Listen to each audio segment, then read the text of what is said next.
Everyone wants to start a mortgage company. Very few are prepared to actually run one.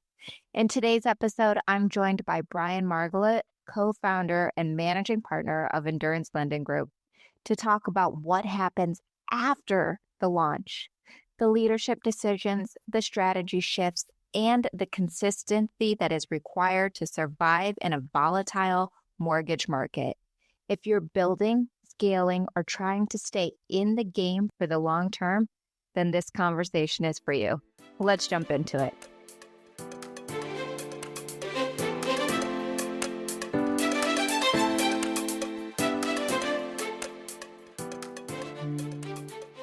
Hi, Brian. Thank you so much for joining me on Approved AF. How are you today? I'm great, Catalina. How are you? I'm doing well. This is your first time with us, so please share with our audience a little bit about who you are, about your company, and anything that we should know. Yeah, name is Brian Margolit here with Endurance Lending Group, one of the co-founders and managing partner. And the quick little rundown of my personal history, originally from New Jersey, came to Michigan to explore a meteorology degree, but now we're a mortgage broker, so we know how that worked out. Met my wife at college. First job out of college was downtown Detroit, and now we're a Michigander, and worked in the mortgage industry since 2015 and opened up the Brokerage and Endurance Lending Group just over 2 years ago now. That's really exciting. And so, like you mentioned, you had gone to college for something completely different, but you ended up graduating with a master's in science in management, strategy, and leadership, um, which isn't something that we typically see in the industry on a daily basis. So, how has that education helped you shape the business that you have today? Yeah, I mean, it's great. I actually got that pretty deep in my career, I guess. I didn't even start that master's program until I was already out of college 8 years. And I was just at a point where I didn't feel like I was growing as much as I wanted to. So I took that on, and it was great. I mean, I started it when I was still in the corporate world, and I finished it when I was building Endurance Lending Group. So one of the coolest parts about it is a lot of the professors were actually also practitioners. So they were business owners that really started things from scratch, kind of like how we did. And they gave really good advice on where to look for things, resources, and how it helped shape the business. I'll give you one example that I implemented immediately. One of the classes was on basically uh, building your compensation plan.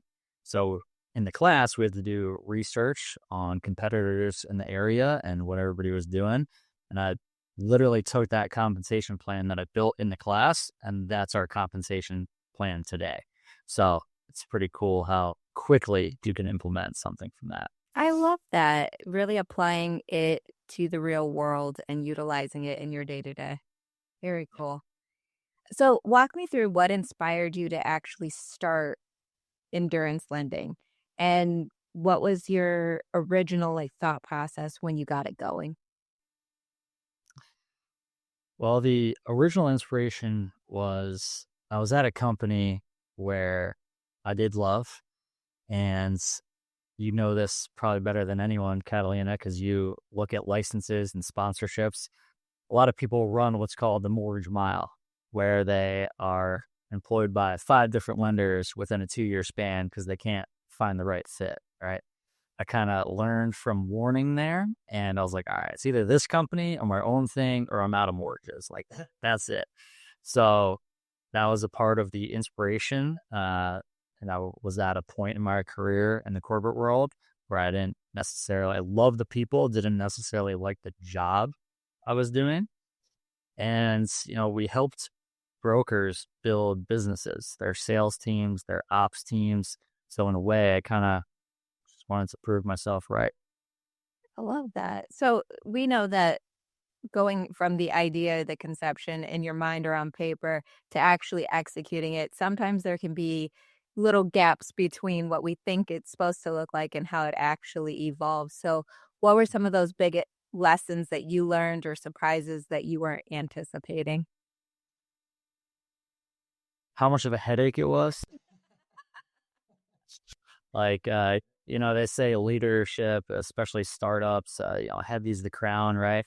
But yeah, I mean, there's so many things that you didn't know. Like, pretty sure I know how to lead, pretty sure I know how to sell, but it's all the minutia of being a business owner that you don't realize that will keep you up at night. So that's a laundry list. That could be a whole different podcast. So from idea to execution is just finding all the things you didn't know exist before and acting on them as quickly as possible. Because if you don't have that urgency, it might take you years to build a business. But we're trying to go from leaving the corporate world to be fully operational in 2-3 months, right? So if you're not moving quick, you're gonna be out of luck. Absolutely. And a lot of people that we've interviewed, the common theme is you don't know what you don't know. So, as you start to evolve and start to build that business, you kind of learn and you're able to pivot on those things. So that's very interesting. Yeah. When you were picking out the name endurance lending, endurance is just such a strong word. What does that mean to you? And why was that so important for you to have that word in the name of your company? We're all about the long game, and endurance. I mean, that's what that word's all about, right? I mean, our slogan is "We'll go the distance for you," because just like why our mascot is the bison, it's the only known animal that runs into an approaching storm because they know that they'll get through it quicker. So a lot of things happen in the mortgage industry and in real estate in general. So quicker you face those challenges head on, the quicker you'll get through them. Yep, that is so true, and endurance is so fitting. It's not, this industry is just not for the faint of heart, you know? You really need to We be like that. a bison attitude, yeah. Yeah. Um, you've studied leadership and strategy at a high level. What's one of the framework mindsets from your education that you've actively used in running your company? From a leadership perspective, Yeah. uh, specifically, like leadership itself is a specialty. But what I learned, like in my master's program, is the best leaders are typically actually generalists, not specialists. We know how to do a little bit of everything and then focus on what really matters, and that's the people. So going deep on how we can pretty much evolve and improve our emotional intelligence as leaders to make sure we know how to do things like delegate, because I'm not an operations person at the end of the day. I'm not a licensing person. That's where I get people like Catalina to handle all that stuff for us. Like you just gotta know just enough to make sure you can still run the business properly, but find the best people for the best seats. Absolutely. Finding the right people to team up with is so important because it does give you that ability to trust the delegation process. Um, and actually kind of going off of that, how do you handle decision making as the CEO when you're in such a volatile market? I mean, the mortgage industry is not linear. It's not a straight shot. It's always an ever changing. So walk me through how you kind of handle that. First off, CEO is a lot cooler title than managing partner. Might have to pick you up on that. I mean, it really starts with our core values, and if those are or if those have a strong foundation in your culture and where you see the company going, I mean, the tough times get easier. It's not to say that they're not tough, but if you're consistent and have the same mindset from when it was tough to when it was easy, it gets simpler because your values don't change. You're doing the same thing you always did with, slight differentiations in how you approach it depending on the market, but the mindset doesn't change. And then how have you kind of implemented and built in the strategic mindset into your company culture? Well, I think it starts with the name again too, endurance. because when you think about strategic leadership, it's thinking about the future and thinking about how you can get there to the best of your ability, effectively and efficiently. So from a really just a strategic standpoint, if you will, the core values, they're the base layer, and then focusing on putting the right people in the right seats to help you get to where you want to go as quickly as possible is pretty much how I'd sum it up. I don't know if that answered your question fully. No, that's awesome because it does. It comes down to making sure that the players that you do have on your team understand what the mission and core values are, as well as not having to carry all of that weight on your shoulders at all times to be able to trust those people. Yeah. Um, you know, 2025 was not an easy year for a lot of the mortgage companies that we've seen. Not everybody made it through. And I just want to know what resilience meant to you this past year and kind of that outlook for 2026. Well, the resilience is all in the consistency. There's been tweaks, but our overall strategy from when we opened the company a couple of years ago have been pretty much the same. And if you are what most people aren't, consistent, I mean, you're gonna win. We have done much more business this year than last year with the same strategy, just because we kept going. All these people who bow out or say it's too hard, perfect, more for us. That's it. 100%. What do they always say? Progress is better than perfection. Keep showing up, keep doing it, and you'll end up further ahead than anybody else. Yeah. Yeah. Those who stay. So, being in business, you're always going to come up against obstacles and opportunities. But what is an obstacle that you guys have overcome that has shaped how you guys do your business today? I think overall for the business, recruiting and hiring is tougher than we thought it would be. And how that kind of shaped our strategy going forward is we've seen a lot better success with organic reach outs. So for all the people listening, I mean, we've had 3 different contract recruiters over the past 2 years, and maybe it was more of a fit of, we're based out of Metro Detroit. There's a lot of call center models. We're 100% commission. We're 100% self-generated leads. Think about your classic real estate brokerage, except for mortgages. So it's hard to pull from that pool, right? Having the recruiter that knows your strategy and can go after the people in the same model or want to make the jump from that type of call center model to this type of model is it's tough. It's like you said, it's not for the faint of heart, especially in this world. You thought it was tough with the last couple of years. Imagine being tough with no base salary, right? So it's a definite level of hunger that we're now looking for that helped shape who we want to bring on the team. That's very interesting. Yeah, I think we've heard a couple of people discuss not wanting that call center model because it just doesn't fit their idea or their niche. But it is interesting when you say about like recruiting and trying to find the right fit for someone who is hungry enough to survive in that atmosphere. It's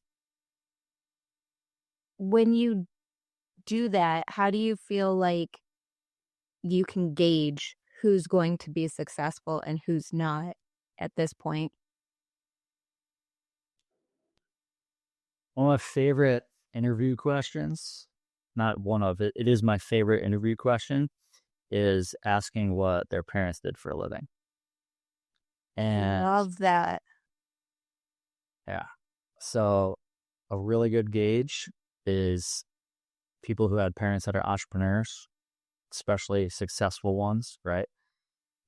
Salespeople how they were raised, and I'm a new father, so now I'm like hyper aware of these things, of everything I do.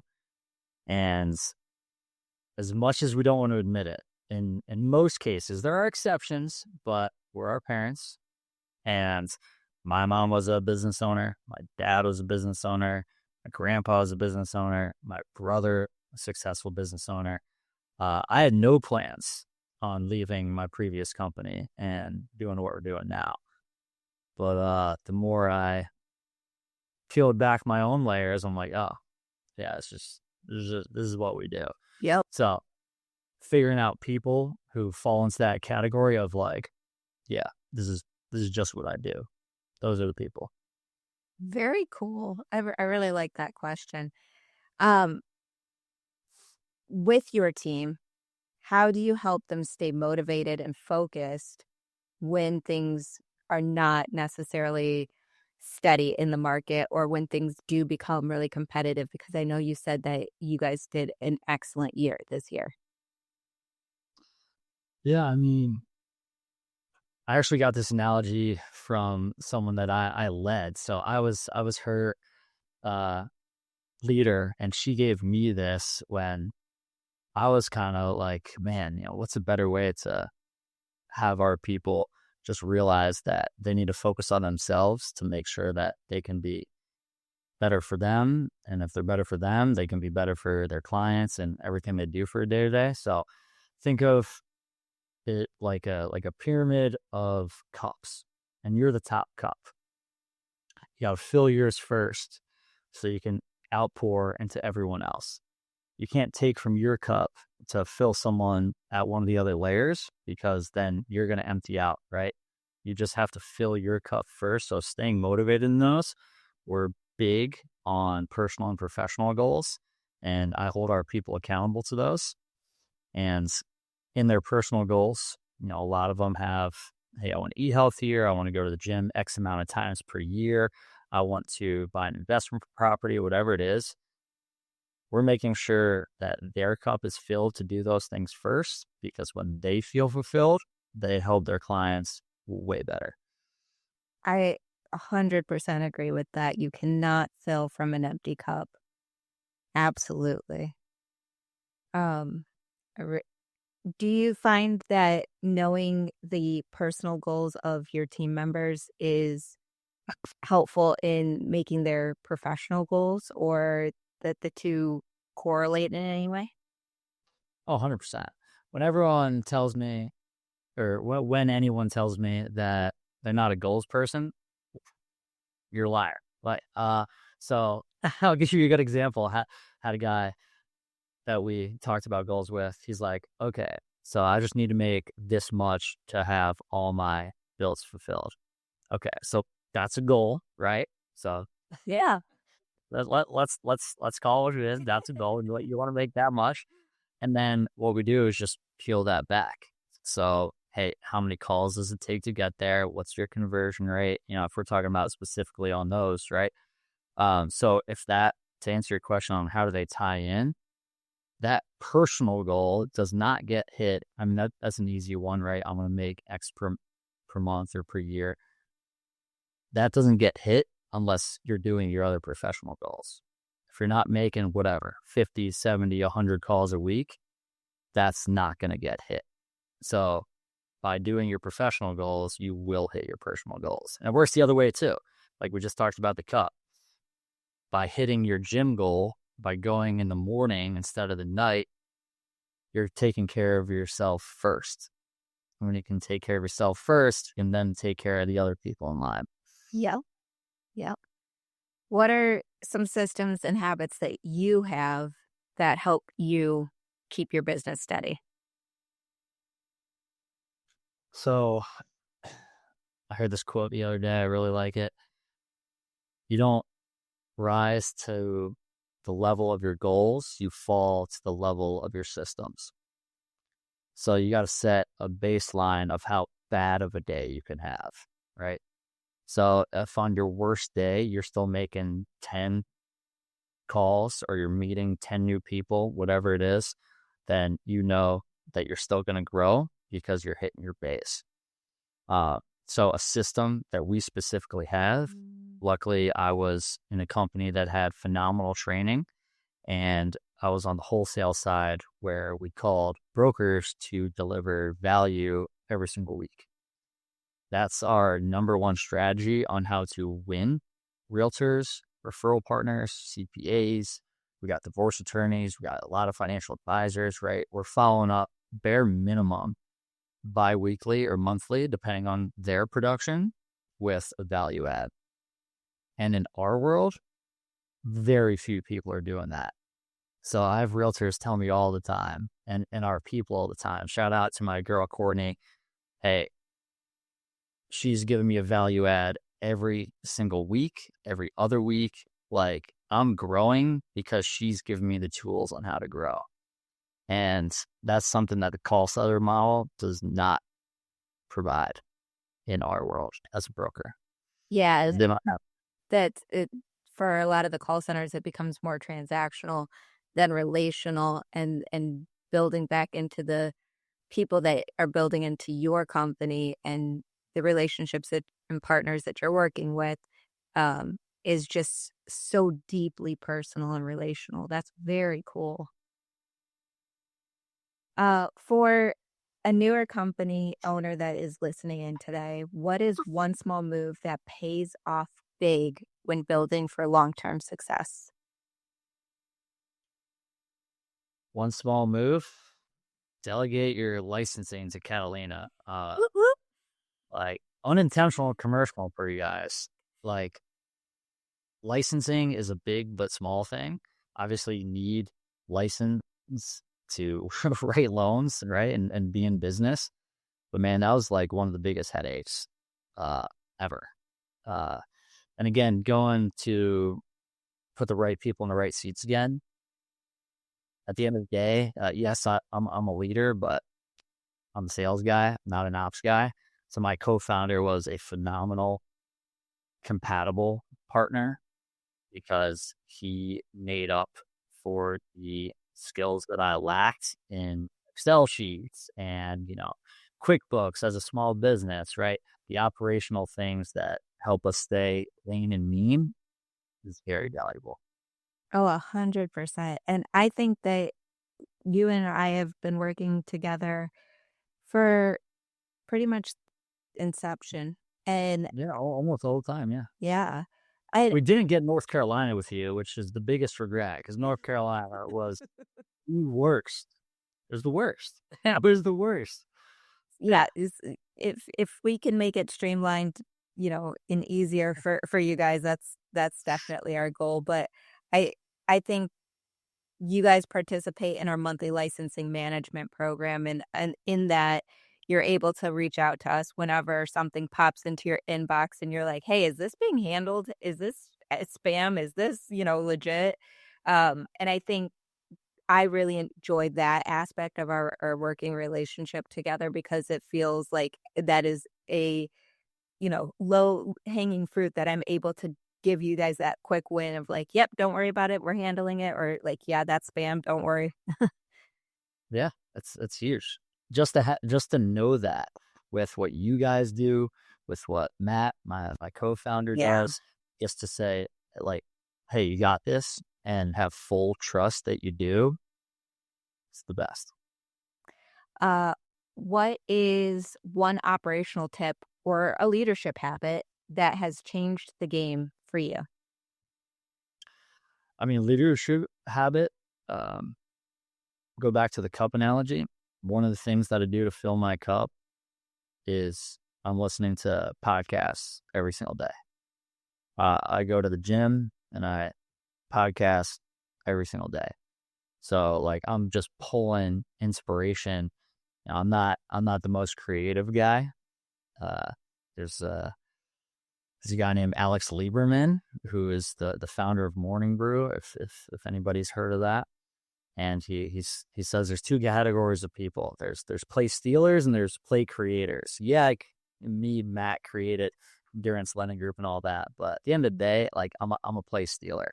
Like I didn't invent the Hail Mary, but I'm gonna do my best to imitate it and make it even better, right? Like how can we? How can we do that play better? So I'm just taking all these podcasts. Hey, how do I put my spin on it to make it ELG related or mortgage related or goal related, right? Whatever it is. So yeah, got to fill your cup. Top 3 podcasts you're listening to right now. Darren Daly, number 1 for sure. Darren Hardy.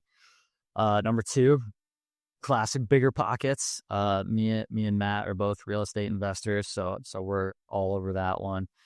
Number 3, I mean, those are the 2 most consistent for sure. What's number 3? Maybe the Brad Lee podcast, Dropping Bombs. Although he's I don't want to say he's fell off, but he was a lot better a year ago. That's fair. That's fair. Well, that's awesome. So podcast daily, motivation daily, and working out daily. Yeah. And I will sneak in there, motivation, another quote that I really like. I'm a big quote guy, Catalina. Motivation is for amateurs. Discipline is for professionals. So it's not so much that I'm getting motivated every single day. It's the discipline that it takes to gym, podcast, eat breakfast, go to, I'm very routine to make those things happen. And the more disciplined you are, it's literally, I'm not saying I'm skillful at this, but it's a skill to do something so consistently that only benefits you. 100%. And it should be more loudly applauded when we start to do those things, because I think so many times we just think like, oh, everybody does this, but to be consistent, to show up even when, like you said, the motivation isn't there, you've put that system in place. So at the bare minimum, you have those things already accomplished. I talk about it with some people before, is like at the bare minimum, my bed is going to be made every morning because I at least know I can accomplish that one small thing, even if the rest of the day is just baloney. I got that done. And I can at least count that as my win for the day. Now, mind you, I build off of that. More than just my bed is made. But no, that's the first domino. Yeah. How do you stay optimistic in the mortgage industry right now? Optimistic. Well, the obvious one is Fed rate cuts. Anyone in the mortgage industry knows that typically mortgage rates follow about a year later. Why have we had year-to-date lows right now? Well, what happened a year ago? We had 3 rate cuts, right? 3 rate cuts last year, 3 rate cuts this year. So next year will be fun. And what really gets me jacked up is, we talked about how this industry can be tough. All those people that left over the last 3 years, I'm very excited, whether it's my team or just the people who stayed in the industry through COVID, through the last tough 3 years. I'm excited for them to just crush it. Because while everyone got out and everyone's trying to get back in now, everyone who's building their business the last 3 years and took everybody's lunch is going to have a field day next year if they use their book of business wisely. Yes, using your book of business wisely, 100%. Very, very true. How do you define success as a leader today? And has that definition changed from when you first started? I don't know if it's changed. It's just kind of grew. It's I like everyone to define their version of happiness, and then we chase that. That's pretty much it. We go over personal and professional goals, throw your definition of happiness in there. How do we tie it all together? And then we get after that. Excellent. For a mortgage broker or a company owner listening right now who wants to lead with more intention, what is a simple step that they can take this week to start building into themselves or building into their team strategically? Well, you just said building a couple of times. Build your calendar. I'm a firm believer in you show me your calendar, I'll show you how successful you are.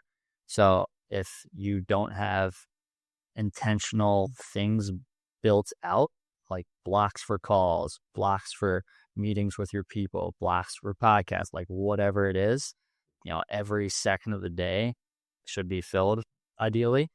So get intentional about your calendar first. Beautiful. I love time blocking. I'm a huge time blocker. So Yeah. that one resonates with me. You're pretty type A. You like crossing things off lists. I definitely, my lists have lists. We are so type A. I like that. So where can our listeners connect with you, learn more about you, learn more about endurance lending? Yeah, it's all simple. It's all under either my name, Brian Margolit, or Endurance Lending Group on all the platforms, Instagram, Facebook, TikTok even. I got the TikTok. Also, yeah, LinkedIn, of course. Twitter or X now. Yeah, all of them. All of it. So wonderful. Do you have a preferred platform? Oh, preferred, I'd probably still say Instagram. Yeah. Not to mention it, you can double share now. Everything's Instagram and Facebook, so it makes it easier for marketing for sure. Yeah, it does. Well, yeah, Yep. Well, thank you so much. I really appreciate your time and your insights. So thank you for sharing with us and thanks for being on. Thank you. Appreciate you. Absolutely. Leadership isn't about having all the answers. It's about asking better questions and building stronger foundations. If this episode helped you think differently, hit like, subscribe to the show, and pass this episode along to someone who's building with intention. You can find us on Instagram at ApprovedAF_licensing for more insights that support growth without the burnout. So until next time, stay licensed, stay compliant, and stay approved AF.